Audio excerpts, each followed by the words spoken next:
Bonjour tout le monde, bienvenue dans la zone Level Up. L'épisode de cette semaine nous est présenté par l'agence Casca. L'agence Casca est une agence de marketing 360 qui va s'occuper de tout pour votre entreprise, que ce soit la création de logos, la création de votre site web, votre branding, le marketing numérique, bien sûr, le marketing traditionnel et même la création de photos, de vidéos, d'imprimerie traditionnelle, d'imprimerie sur des chandails, des casquettes et même le wrap de votre voiture. Avec Casca, si vous pouvez le rêver, nous pouvons le réaliser. Donc, l'épisode de cette semaine, on va parler des qualités d'un gagnant. Mon nom est Éric Guitard, puis on passe ça maintenant. La zone, c'est pour toi.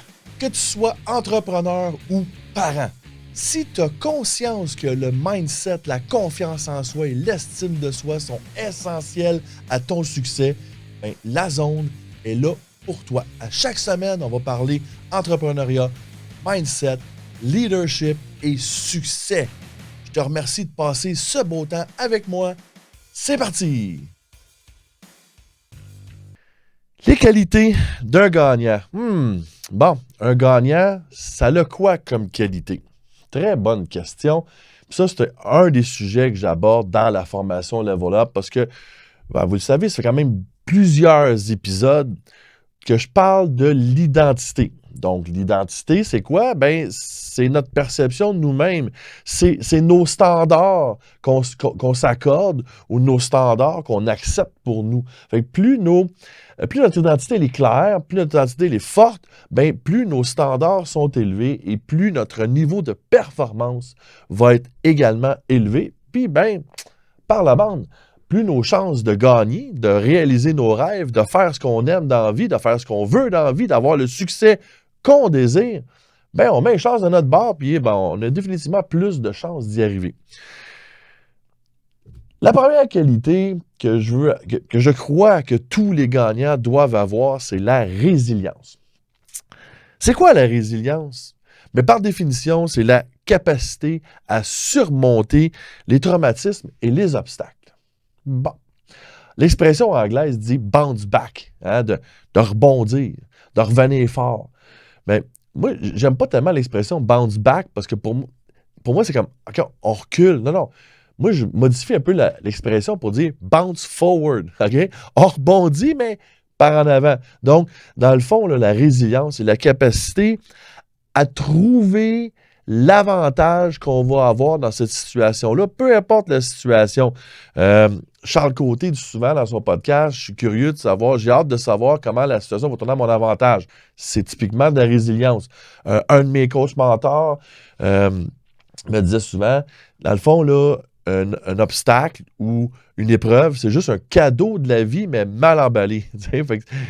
Il est mal emballé, il fait mal, il accroche, mais quand on a de la résilience, on va rechercher quelle est la chose à apprendre, quelle est la victoire que je suis quand même capable d'aller chercher à travers ça. Donc, c'est quoi l'avantage que je vais être capable d'aller chercher malgré cette épreuve? Donc, sur le coup, l'épreuve fait mal, mais on va bounce forward, on va rebondir par en avant, on va aller trouver des avantages, on va aller faire un apprentissage de cet obstacle-là et on va continuer à avancer vers notre succès. Donc, pour moi, la résilience est définitivement une qualité absolument incontournable de tous les gagnants. Une autre qualité vraiment importante, à mon avis, à moi, évidemment, tout ce que je vous dis là c'est mon opinion. Tu peux être d'accord ou non, c'est correct. Si tu es d'accord, ben, peut-être qu'il faut travailler sur ces qualités-là. Si tu n'es pas d'accord, peut-être trouver tes propres qualités que tu penses avoir besoin pour te rendre à ton succès. Mais pour moi, la deuxième qualité, c'est vraiment le leadership. Et le leadership, je suis vraiment très large dans la définition du leadership. Pour moi, le leadership, devenir un meilleur leader, nous demande automatiquement de devenir la meilleure version de soi-même. Donc, un bon leader est capable de communiquer, est capable d'inspirer, est capable de mettre de l'avant ses valeurs.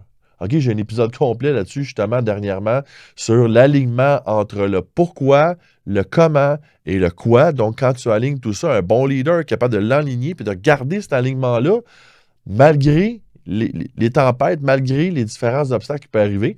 Donc, un bon leader, c'est quoi? C'est un bon parent, c'est un bon boss, c'est un bon employé, c'est un bon joueur, c'est un bon coach. Chaque personne, peu importe son niveau, où est-ce qu'il est situé dans l'organigramme, ben, s'il développe son leadership, va automatiquement prendre un avantage sur les autres. Parce qu'un bon leader est toujours par en avant, est toujours dans l'apprentissage, est toujours en train de devenir meilleur dans ce qu'il fait. Donc, pour moi, le leadership, le développement de son leadership personnel est incontournable si tu veux être un gagnant. Une autre qualité absolument incontournable, à mon avis, c'est la discipline. Tu ne peux rien réussir dans la vie sans la discipline. C'est tellement important que je me l'ai tatoué sur le bras ici. Je l'ai sous les yeux à tous les jours, le mot discipline.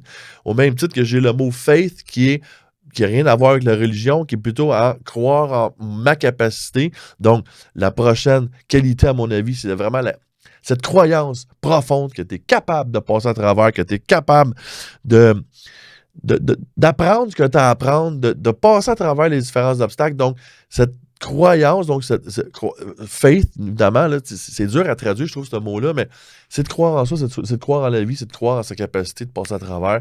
Donc, discipline et croyance en soi, croire en soi. Même chose, le courage. Le courage va avec aussi. Le courage, là, dans le fond, là, c'est comme maximum 1 minute dans une situation où tu as besoin de courage. Parce qu'une fois que tu es parti, une fois que tu as eu le courage de débuter, là, maintenant, on rentre dans la résilience, on rentre dans la discipline, on rentre dans l'effort. Mais le courage, c'est le petit moment, le petit coup de pied au cul que tu dois te donner pour mettre le geste que tu veux faire, dire les choses que tu as à dire et mettre les actions de l'avant. La confiance en soi, bien sûr, la confiance en soi va avec, comme tantôt je parlais de faith, je parlais de croire en soi, confiance en soi, pour moi, ça va ensemble, on dit en anglais « figure it out ». C'est ta capacité man, je vais trouver comment faire. Je sais peut-être pas là, présentement, comment y arriver, mais je vais trouver une façon de le faire. I'm gonna figure it out. C'est ça, la confiance.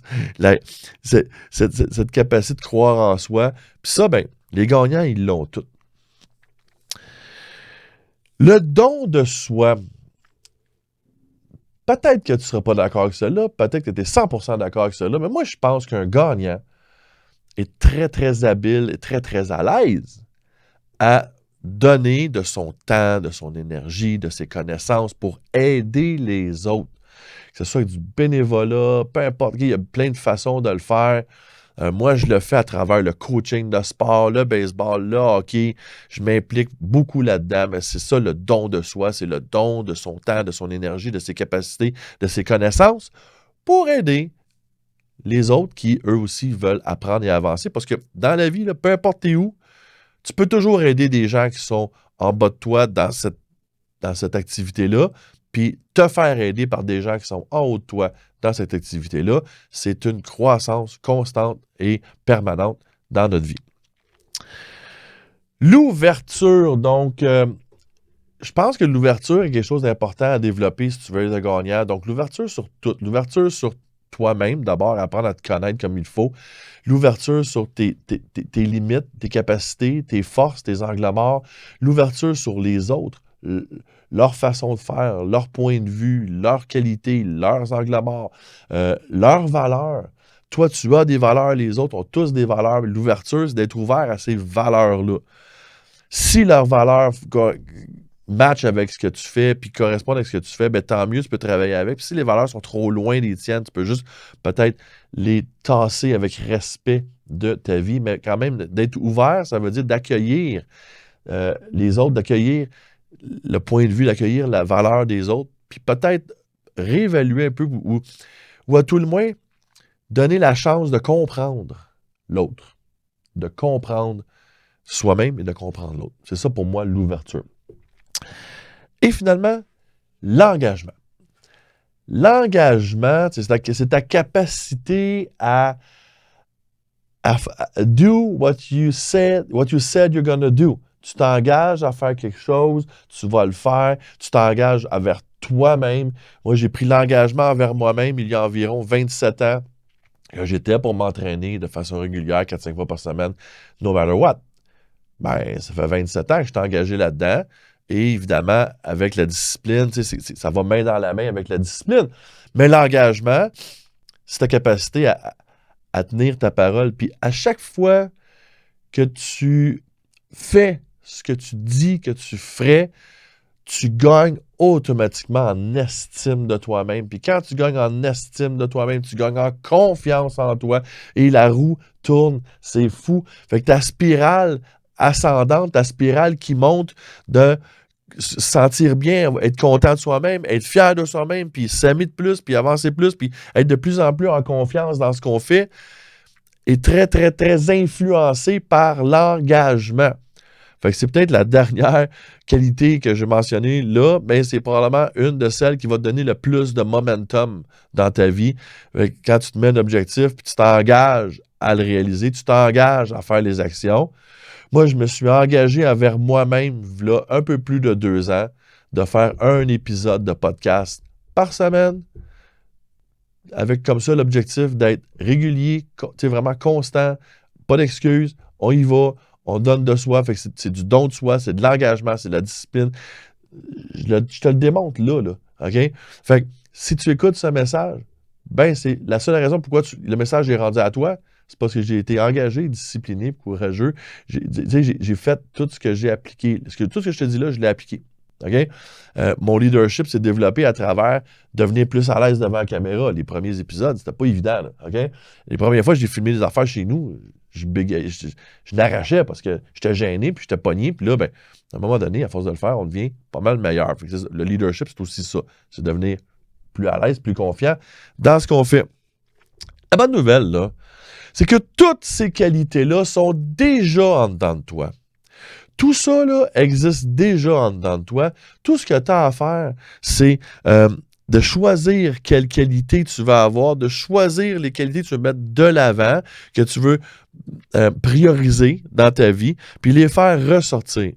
Mais c'est un choix que tu dois faire à tous les jours. C'est ça qu'il y a à faire. La discipline, c'est un choix que tu fais à tous les jours. L'engagement, c'est un choix que tu fais à tous les jours. Développer son leadership, avoir le courage, faire le don de soi, c'est des décisions, des choix que tu fais à tous les jours. Elle est là, la ligne entre les gagnants et les perdants. Les gagnants prennent ces décisions-là à tous les jours, sans exception, puis ils ne se donnent pas le droit d'arrêter. Les perdants font des résolutions. Le gym est plein le 2 janvier, puis le 2 février, on est revenu à la normale. Pourquoi? Parce que la décision, elle est partie dans les poubelles. Fait que tu veux être un gagnant, tu dois prendre ces décisions-là tous les jours. Harv Eker disait dans une de ses conférences, « Clarity is power ». Okay? Harv Eker, évidemment, par extension, moi aussi, je crois très, très, très fortement à ça. Puis dans ma formation Level Up, on fait cet exercice-là régulièrement. Tu dois clarifier qui tu veux être, ce que tu veux faire, ce que tu vas avoir. Donc, je te donne un exercice important à faire. Là. Je te dis, si tu veux déjà mettre les chances de ton côté pour être un gagnant, tu dois clarifier ton identité à ce niveau. Donc, je te conseille de prendre un papier et un crayon. C'est vraiment papier-crayon. Je ne parle pas un ordinateur. Je parle papier-crayon. Puis tu vas écrire les 10 qualités que tu désires choisir pour introduire dans ton identité. Et chaque qualité, tu vas commencer ta phrase par les 2 mots magiques qui sont « je suis ». Quand tu dis « je suis », ton subconscient le capte comme du cash. Pourquoi? Parce qu'il y a une personne dans l'univers qui peut dire « je suis » et c'est moi. Fait que ton cerveau, quand il entend les mots « je suis », hop, il se prépare à dire « OK, mais je suis quoi? Je suis qui? C'est quoi qui s'en vient? » Fait que quand on parle de reprogrammer son cerveau, quand on parle de changer ses croyances, de créer une identité, de forger une identité, ça commence par les mots « je suis » et de le répéter le plus souvent possible. Donc, cette liste-là que tu vas faire, tu vas la répéter à tous les jours pendant 1 mois, 2 mois, 3 mois, ça va rentrer dans ton cerveau. Donc, quelque chose du genre, je suis résilient, je suis engagé, je suis un bon leader qui développe à tous les jours ses qualités de leader, je suis discipliné, je suis courageux, je suis ouvert aux autres, hein? Je suis quelqu'un qui donne de son temps et de son énergie pour aider les autres. Donc, chacun de ces qualités-là, tu commences par je suis, tu fais une liste de 10 je suis avec la qualité que tu veux. Tu as vu comment je t'ai donné des exemples, là. Tu peux le spinner un peu, mais l'important, c'est toujours être je suis, parce que c'est comme ça que ton subconscient va le prendre et l'introduire dans ton identité. Puis faut que tu le répètes, tu le répètes, tu le répètes. À un moment donné, ça fait partie de toi. Et tu n'as plus à te poser de questions. OK? C'est le devoir que je te propose de faire, si tu veux, bien sûr, avoir du succès. C'est sûr que... en fait, si tu m'écoutes, d'après moi, tu veux réussir. Je pense pas que personne écoute mon podcast s'il veut juste être une larve dans le divan puis écouter du Netflix toute la fin de semaine. Mais si tu veux du succès, fais l'exercice. Je suis 10 qualités, puis répète-le à tous les jours jusqu'à ce que ça fasse partie de toi. S'il y a quoi que ce soit dans ce que je viens de te mentionner qui résonne en dedans de toi, qui te fait dresser les poils sur les bras, qui te dit « Wow, ça c'est cool », transfère l'épisode aux autres, transmets-le aux gens que tu aimes, va mettre les likes, les thumbs up, les étoiles, peu importe le système de ranking de la plateforme que tu utilises, partage le podcast, partage cet épisode, puis call in. C'est le même que tu peux, un, m'aider à me faire connaître, puis deux, faire une différence dans la vie des autres, parce que c'est sûr qu'il y a du monde que tu connais qui ont besoin d'entendre ce message-là aujourd'hui. Mon nom est Guitare, on se revoit la semaine prochaine. Salut! Si le contenu de ce podcast t'a interpellé, si le contenu t'a intéressé ou si tu crois que le contenu pourrait intéresser ou interpeller quelqu'un que tu aimes, s'il vous plaît, partage ce podcast. Va indiquer les thumbs up, les étoiles ou peu importe le système de ranking de la plateforme que tu utilises. C'est comme ça que tu peux m'aider. Merci beaucoup d'avoir passé ce temps avec moi et passe une super de belle semaine.